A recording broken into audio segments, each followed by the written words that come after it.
90 বছর আগে মারা গিয়েছেন বিশ্ববিখ্যাত বিজ্ঞানী, পদার্থবিজ্ঞান এবং রসায়নে দুবার নোবেল জয়ী মেরি কুরি। মেরি কুরির ল্যাবরেটরির নোটবুকটা রয়ে গিয়েছে এখনো। সে খাতা আজও রেডিও অ্যাক্টিভ। শুধু কি আজ, আগামী ১৫০০ বছর তেজস্ক্রিয়তা ছড়াবে সেই খাতা। নিজের ল্যাবরেটরিতে বছরের পর বছর ধরে রেডিয়েশনের সংস্পর্শে থাকায় 1934-এ অ্যাপোপ্লাস্টিক অ্যানিমিয়াতে মৃত্যু হয় মেরি কুরির।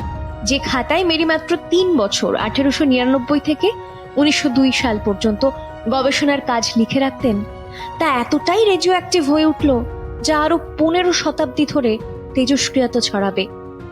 মেরি কুরি বিজ্ঞানের ইতিহাসে এক আশ্চর্য চরিত্র। পৃথিবীর প্রথম মহিলা যিনি পদার্থবিদ্যা এবং রসায়নে নোবেল পেয়েছেন দুবার। দুটি আলাদা বিভাগে নোবেল পাওয়ার নজির আজ পর্যন্ত আর কারোরই নেই। 1867-তে পোল্যান্ডে জন্ম মেরি কুরির। 9 বছর বয়সে বোন সোফিয়াকে হারান। 11 বছর বয়সে মাতৃহারা হন। মা এবং বোনের চিরবিদায়ের শোকের ক্ষত তাকে তাড়া করেছে আজীবন।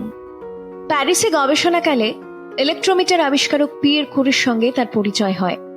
তারপর বিয়ে। 1903-এ পিয়ের কুরি এবং হেনরি বেকারওয়েলের সঙ্গে যৌথভাবে পদার্থবিদ্যায় নোবেল পান মেরি কুরি।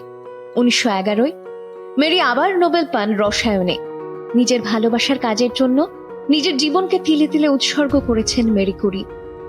মেরি বিজ্ঞানকে কতটা ভালোবাসতেন, যতটা বাসলে বিজ্ঞানের জন্য নিজের মৃত্যুকে ডেকে আনা যায়।